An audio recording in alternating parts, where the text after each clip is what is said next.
Pessoal, eu estou aqui com o professor Tal Gustavo, ele que ficou famoso pela aula mais concorrida de Harvard. Todos esses cursos que estão chegando aqui no Brasil agora são, na verdade, criação do professor Tal Gustavo. Ele tem feito isso desde 2009.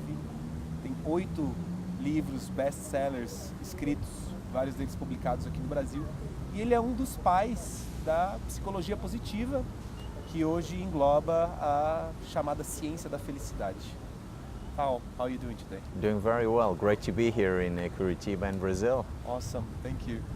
He was with us at the International Happiness Summit with a great lecture for over 2,000 people. Tal, how did it all started? I mean, where did it come from, the idea of talking about happiness? Yeah, so I became interested in happiness because of my own unhappiness. I was a student at Harvard majoring in computer science, and I found myself in my second year doing well academically, doing well in sports, doing okay socially, and yet being very unhappy.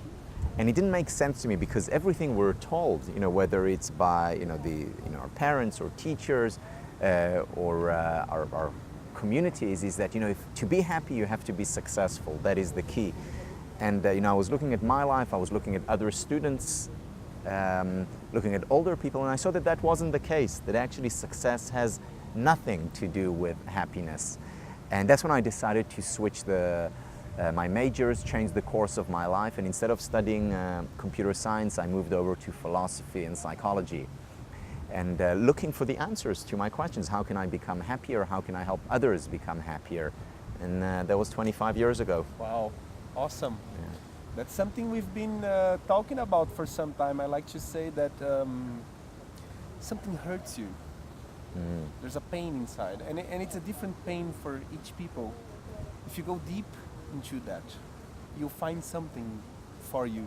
And that's really connected to purpose. We've been talking about purpose a lot here in Brazil. How do you see the connection between purpose and happiness? Oh, the connection is very deep and intimate. It's very difficult to lead a happy life without experiencing a sense of purpose and meaning.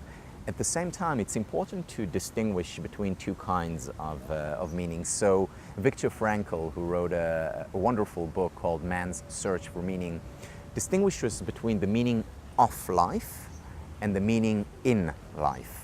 So the meaning of life is this big purpose, and what am I here for? And some people find the meaning of life in religion, or in bringing about peace, or in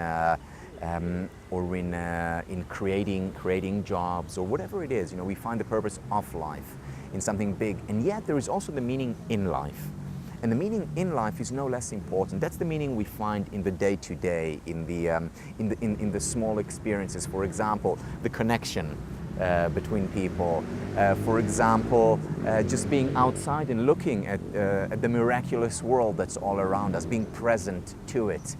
And while it's very difficult to find the meaning of life, and even if we do have a meaning of life, it's difficult to connect to it at every moment.